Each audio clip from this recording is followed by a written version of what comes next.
Trump की अगर बात की जाए तो ट्रंप ने वार्निंग दी थी कि अगर इंडिया पुतिन का साथ नहीं छोड़ता है और उनको कंस्टेंटली अपने मुल्क में बुलाने की दावत देता है तो इंडिया के साथ बहुत बुरा हो सकता है। बट स्टिल अगर देखा जाए तो इंडिया ने इस चीज को टोटली डिनाई किया है, डिफाई कर दिया है एंड रेड कारपेट बिछाते हुए दिखाई दिए।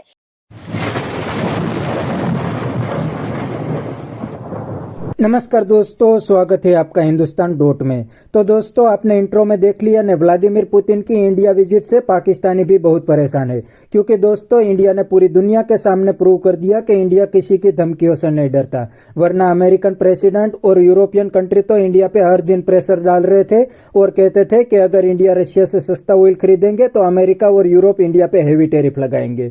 लेकिन दोस्तों इंडिया ने अमेरिका और यूरोप की एक भी नहीं सुनी और अब तो रशिया के प्रेसिडेंट व्लादिमीर पुतिन को ही इंडिया में बुला लिया।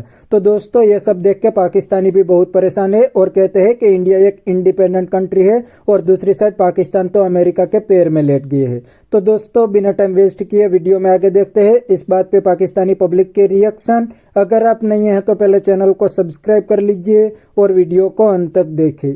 सबसे पहले तो ये बताएं कि अगर हम लोग बात करते हैं इंडिया की तो लोगों की पहली चॉइस इंडिया क्यों बनती है, ट्रेड के लिहाज से भी और विजिट के भी लिहाज से भी। जी बहुत शुक्रिया आपने ये सवाल किया।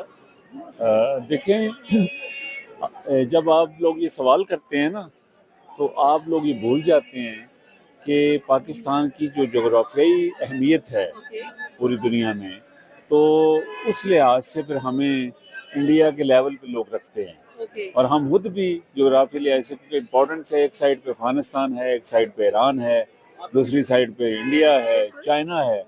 तो मरकज़ में होने की वजह से या अहमियत होने की वजह से इलाकाई तौर पे हर इशू में पाकिस्तान को अहमियत दी जाती है। हाँ जी। और जहाँ तक पुतिन की बात है कि पुतिन साहब वो इंडिया आए हुए हैं या आ रहे हैं और ट्रंप ने कब पाकिस्तान आना है। हाँ, तो जब ये हमारे जो इस वक्त वज़ीर आज़म हैं और आर्मी चीफ हैं ये वहाँ गए हैं, 2 दफ़ा तो गए हैं, इनवाइट किया व्हाइट हाउस। हाँ जी, आर्मी चीफ तो 2 दफ़ा गए हैं। तो मियाँ साहब वहाँ भी मिले हैं, मिस्र में भी मुलाकात हुई, शर्म शेख में जहाँ वो कोई एग्रीमेंट हो रहा था, वो पीस समिट था गाजा को लेकर। हाँ जी। तो इस वजह से उन्होंने डेट नहीं दी, वादा किया हुआ है वज़ीर आज़म पाकिस्तान की। वादे में तो उम्रें गुजर जाती हैं। मेरी बात मुकम्मल होने दे। उन्होंने डेट नहीं दी, उन्होंने वादा किया हुआ कि मैं बहुत जल्द आऊँगा। अब उसमें उनके क्योंकि अपने भी मेहमान आते जाते हैं, मोहम्मद बिन सलमान पिछले दिनों सऊदी अरब गए हुए थे, तो वो उन्होंने अपना शेड्यूल देख के तो आना तो है, वादा किया हुआ है पाकिस्तान में आऊँगा। कब आएंगे या वज़ीर आज़म साहब से पूछें या आर्मी चीफ साहब से पूछें, हैं जो उनके मेहमान बन के गए हैं वो ज़्यादा बेहतर अंदाज में बता सकते हैं। लेकिन आना है और आना चाहिए उनको। क्यों? अगर वो यहाँ इन्वेस्टमेंट की बात करते हैं, पाकिस्तान की मौशी तरक्की की बात करते हैं, यहाँ बिजनेस और ट्रेड की बात करते हैं, तो रास्ते में रुकावट एक चीज़ है, भारत का जो है ना ताल्लुकात जो अमेरिका से जो ताल्लुकात हैं उसको भी आप नज़रअंदाज नहीं कर सकते कि इंडिया इस वक्त कहते हैं जी दुनिया की 5वीं या 6वीं बड़ी इकॉनमी है। हाँ, तो वो उनके भी रिलेशंस हैं, इसमें कोई शक नहीं कि पाकिस्तान ने जंग जीती है, भारत से जंग जीती है जो मई में जंग हुई है। और जंग रुकवाई किसने? प्रेसिडेंट ट्रंप ने। और उनका दावा भी है कि मैंने 8 जंगें रुकवाई हैं। लेकिन मोदी कहते हैं कि मैंने इनकी कॉल तक नहीं उठाई है, जो उनके वाइस प्रेसिडेंट बात है वो जब हमारी एयर फोर्स 4 घंटे प्रवास करके सिर्फ आए हैं ना, तो उसी वक्त उनकी चीखें निकल गई थी।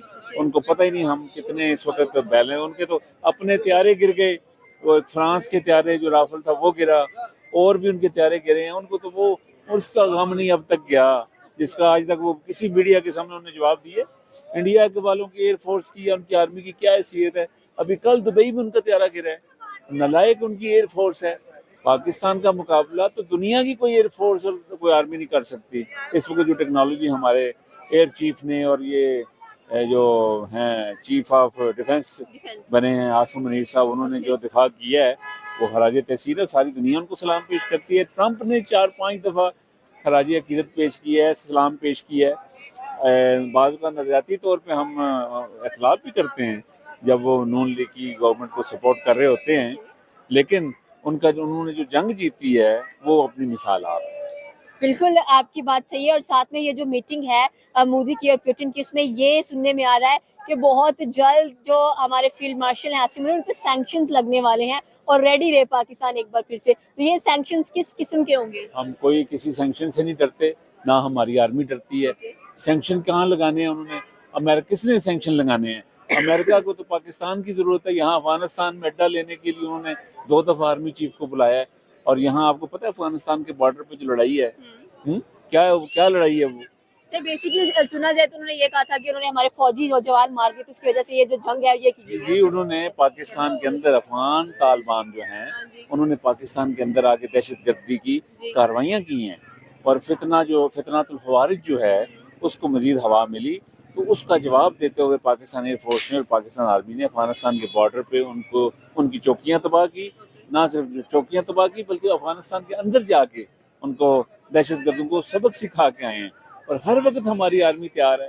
अब हम आर्मी के खिलाफ तो बात नहीं कर सकते क्योंकि कौमी इदारा है, मुल्क चला रहे हैं, इनकी निगरानी में ही सारे इदारे काम करते हैं।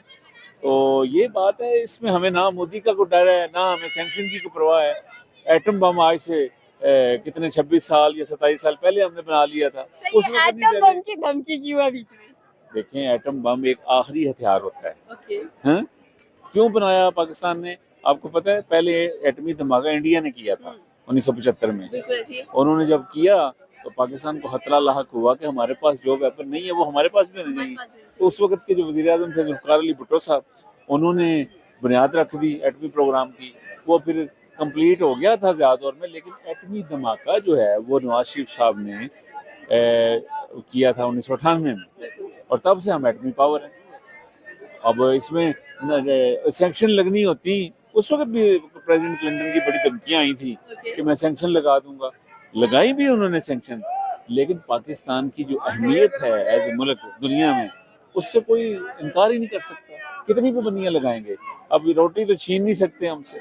अब पाकिस्तान इंशाल्लाह खुद कफील है, आपकी अपनी बंदरगाहें हैं, आप तिजारत करें, बिजनेस करें, ठीक है। सिर्फ बिजनेस के लिए इन्वेस्टर्स भी तो चाहिए ना, वो इन्वेस्टर्स पाकिस्तान में क्यों नहीं आते हैं? अब इस वक्त सबसे बड़ी जो रुकावट है ना, पाकिस्तान का जो सबसे बड़ा प्रोजेक्ट है, तरक्याती प्रोजेक्ट, वो है सी पैक।